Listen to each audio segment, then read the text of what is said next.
में सुन रहे हैं। ए भैया एक दिन काम छोड़ दियो भाई, एक दिन काम छोड़ दियो और एक दिन काम छोड़ के छठी कराए घेल लियो आए के वैष्णो देवी प्रिया कांजू के मंदिर की बगल में ही है ये उत्सव। आप सब इकट्ठे होकर दुनिया का हर काम छोड़कर, कहते हैं ना 100 काम छोड़ के भोजन करना चाहिए, 1,00,000 काम छोड़कर भजन करना चाहिए, 1 करोड़ काम छोड़ के कथा सुननी चाहिए।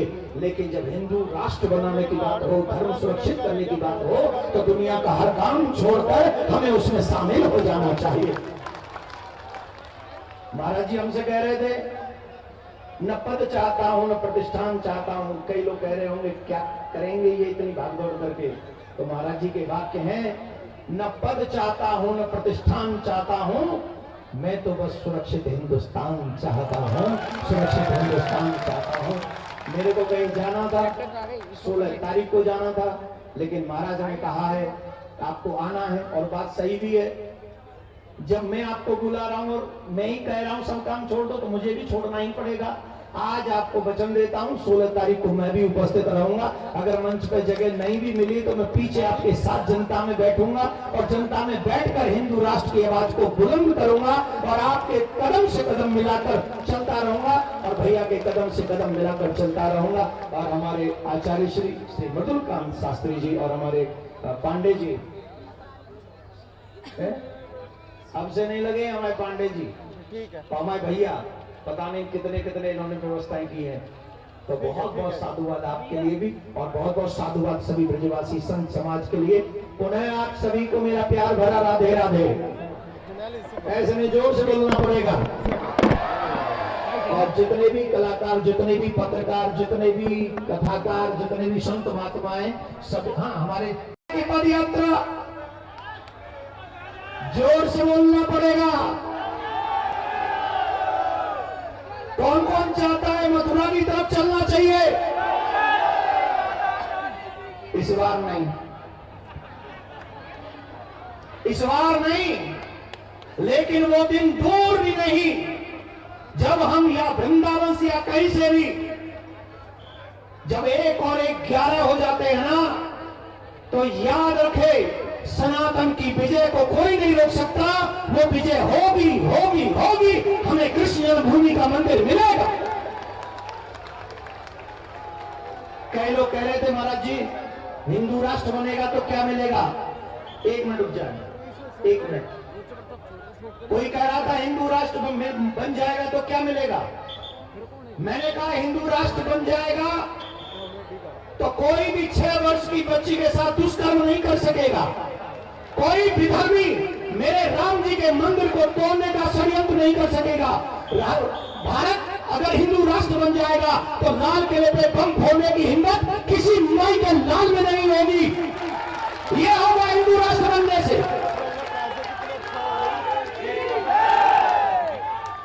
कौन कौन चाहता है कि मेरे भारत में कभी बम विस्फोट ना हो? ये होगा। और मेरे बच्चे कहा करो वो कियो वीर बजरंगी। मैं आप सबसे एक निवेदन करना चाहूंगा। राधे राधे।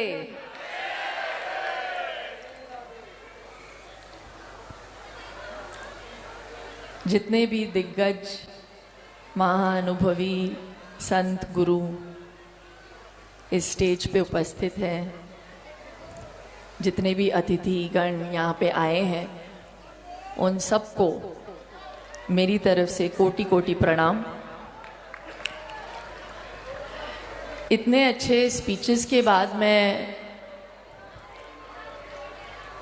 बागेश्वर महाराज जी को बोल ही रही थी कि अब मैं क्या ही बोलूं, वो कम ही लगेगा। लेकिन यहाँ से मैं शुरुआत करूंगी कि मैं आज आई हूँ अपना सपोर्ट देने के लिए, क्योंकि जो महाराज जी काम कर रहे हैं और करते आ रहे हैं उसकी सराहना होनी चाहिए। क्योंकि वो जो काम करते हैं, जिस भाव से करते हैं, सेवा और समर्पण के भाव से, उसको मेरा साष्टांग दंडवत प्रणाम। सबसे पहले तो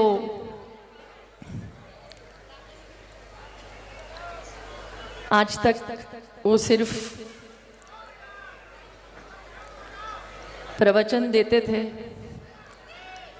अब तो वो धर्म युद्ध के लिए उतरे हैं। और उनके बारे में मैं क्या कहूँ, उनके ऊपर हनुमान जी की कृपा है, और जिनके ऊपर हनुमान जी की कृपा है वो हमेशा जीत कर रहते हैं।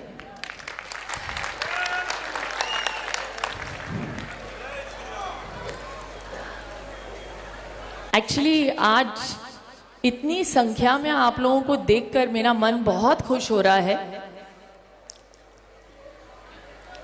क्योंकि आप पहचानते हैं जो सच्चे भाव से काम कर रहे हैं उसका साथ देना चाहिए। इसीलिए आज हम सब यहाँ पे इकट्ठा हुए हैं। तो आप लोगों को भी मैं ताली मारती हूँ, आप सब चले, महाराज जी के संकल्प को और उनके सपने को आप पूरा कर रहे हैं, बहुत अच्छी बात है। ये जो हिंदू एकता पदयात्रा है, ये जो संकल्प लिया है, मुझे ऐसे लगता है कि जैसे महाराज जी और मैं बात कर रहे थे थोड़ी देर पहले, सबसे अच्छी बात, जितने भी वो कार्य कर रहे हैं अभी तक, वो अन्नपूर्णा योजना हो, वृद्धाश्रम हो, सामूहिक शादियां हो, और बहुत सारे, और सबसे बड़ा काम अब जो वो करने जा रहे हैं, कैंसर हॉस्पिटल का जो काम, बहुत बड़ा काम है, बहुत नेक सोच के साथ, बहुत निस्वार्थ तरीके से वो कर रहे हैं। जब भी तैयार हो महाराज जी, सबसे पहले मैं आऊंगी।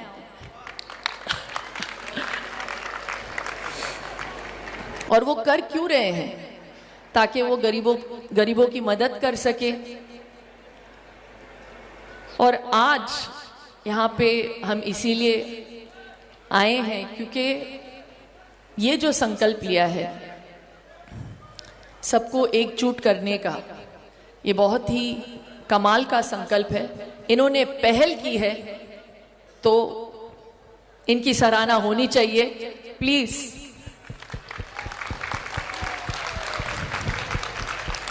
मैं तहे दिल से आपका शुक्रिया अदा करती हूँ। और अगर मुझसे पूछा जाए कि मैं यहाँ पे क्या कर रही हूँ, तो मैं क्षत्रिय हूँ, मैं हिंदू हूँ, और सनातन मेरा धर्म है, और मैं ऐसे आगे बढ़ाऊंगी। मैं धर्म के राह पे तो चलती हूँ, ये मेरा धर्म है, और मैं हर इंसान की इज्जत करती हूँ, ये मेरा कर्म है। और यही मैं आपसे भी कहूंगी, हर एक की इज्जत करें। मुझे ऐसे लगता है कि हमारे एकता के राह पे बस एक ही बाधा है, और ये बाधा है ऊंच नीच का जो भाव है। और बागेश्वर बाबा जो है इस भाव को पूरी तरह से निकालना चाहते हैं, और इसमें हमें इनका साथ देना चाहिए, और ये ग्रास रूट लेवल से निकाल बाहर करना चाहिए हमें। क्योंकि ये हमारा धर्म तो सिखाता ही नहीं, सनातन धर्म तो यही सिखाता है कि अगर आप जन्मे हैं तो आप में हरि है। तो अगर आप में हरि है तो एक भाई बड़ा और एक भाई छोटा कैसे हो सकता है?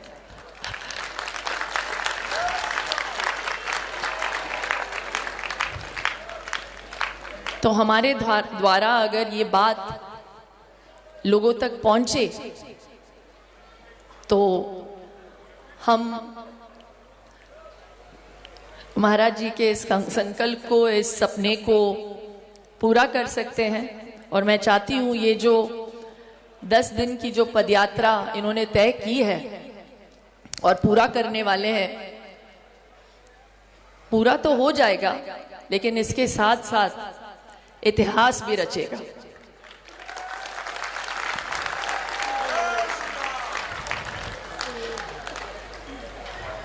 तो भागेश्वर महाराज जी, मैं आपको बधाई देती हूँ कि आपने पहल की और मैं आपके साथ हूँ। जब भी आपको मेरी ज़रूरत लगे बस फोन करिएगा और मैं हाजिर हो जाऊंगी। बहुत खुशी हुई यहाँ पे आके। बस मैं ये हमेशा कहती हूँ, धर्मो रक्षति रक्षिता। धर्म को आगे बढ़ाइए। भारत माता की जय। जय सिया राम।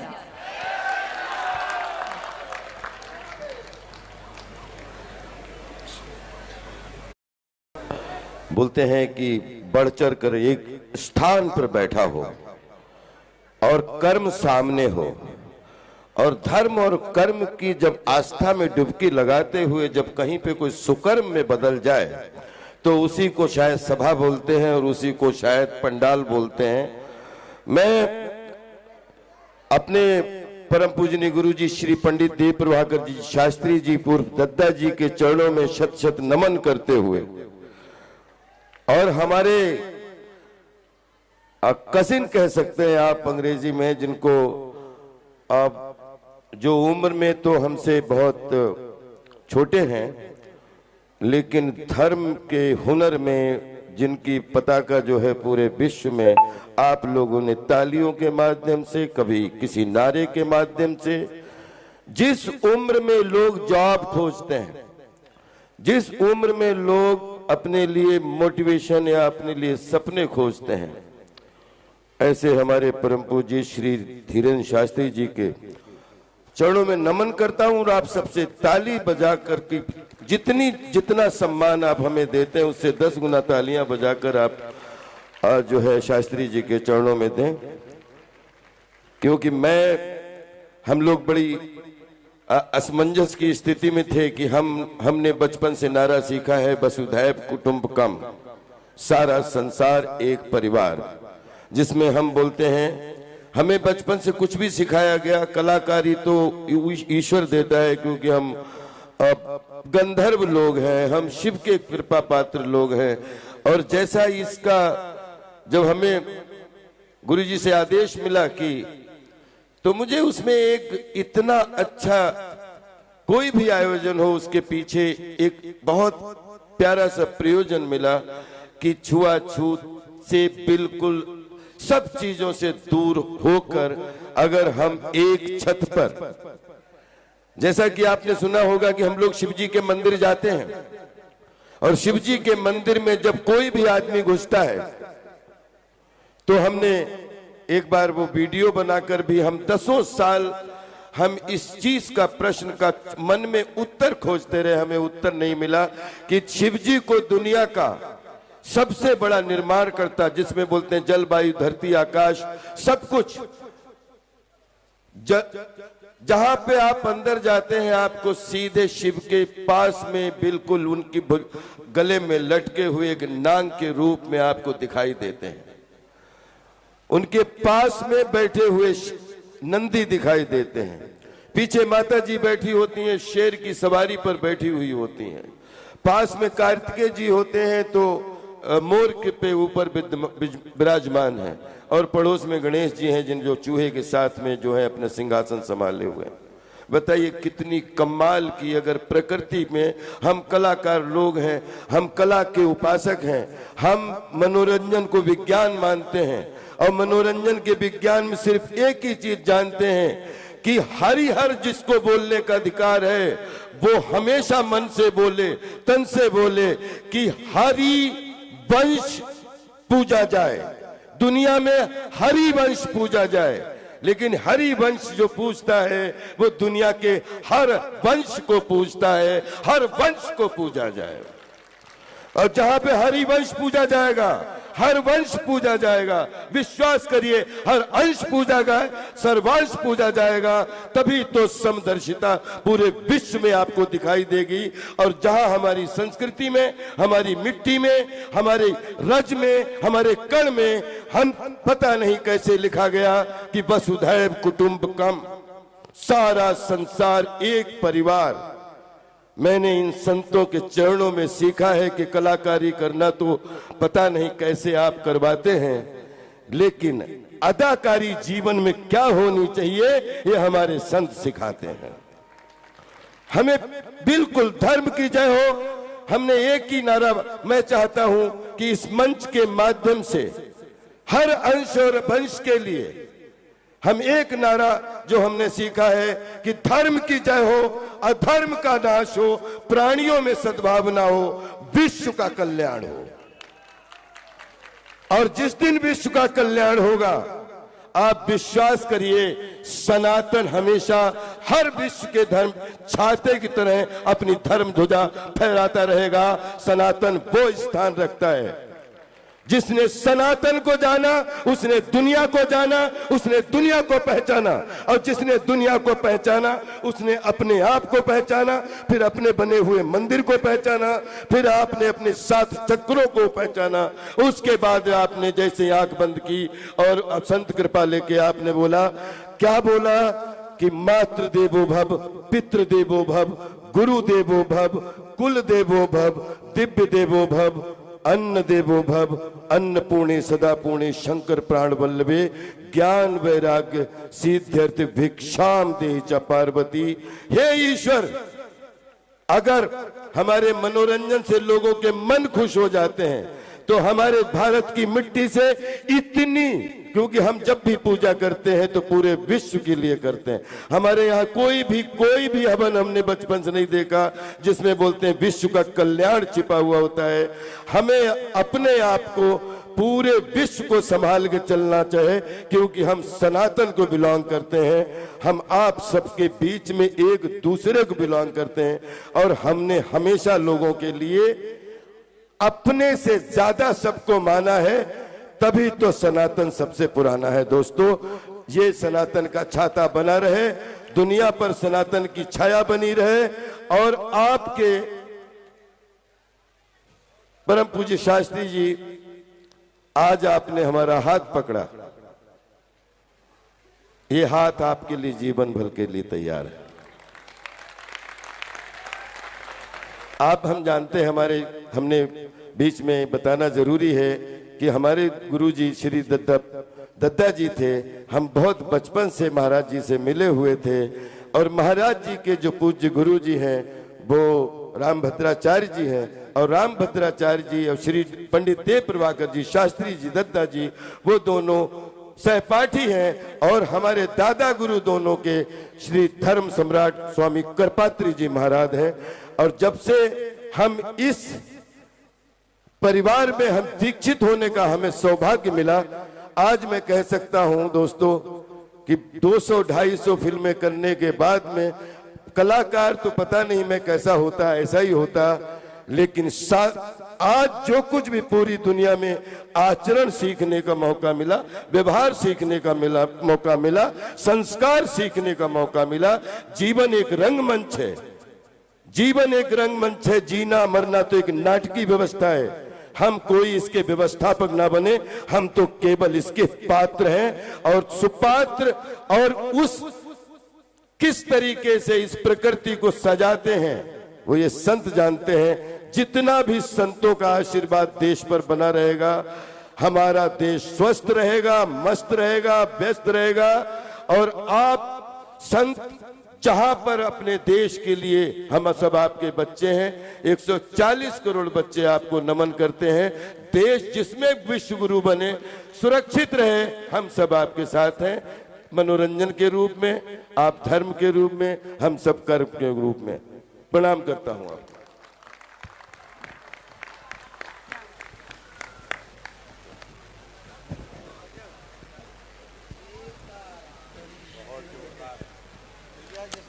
में काम है, वैसे ही सनातन में भी बोलो। हाँ, बहुत बढ़िया।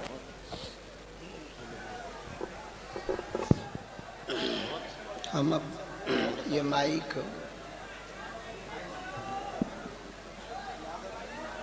आगे के क्रम में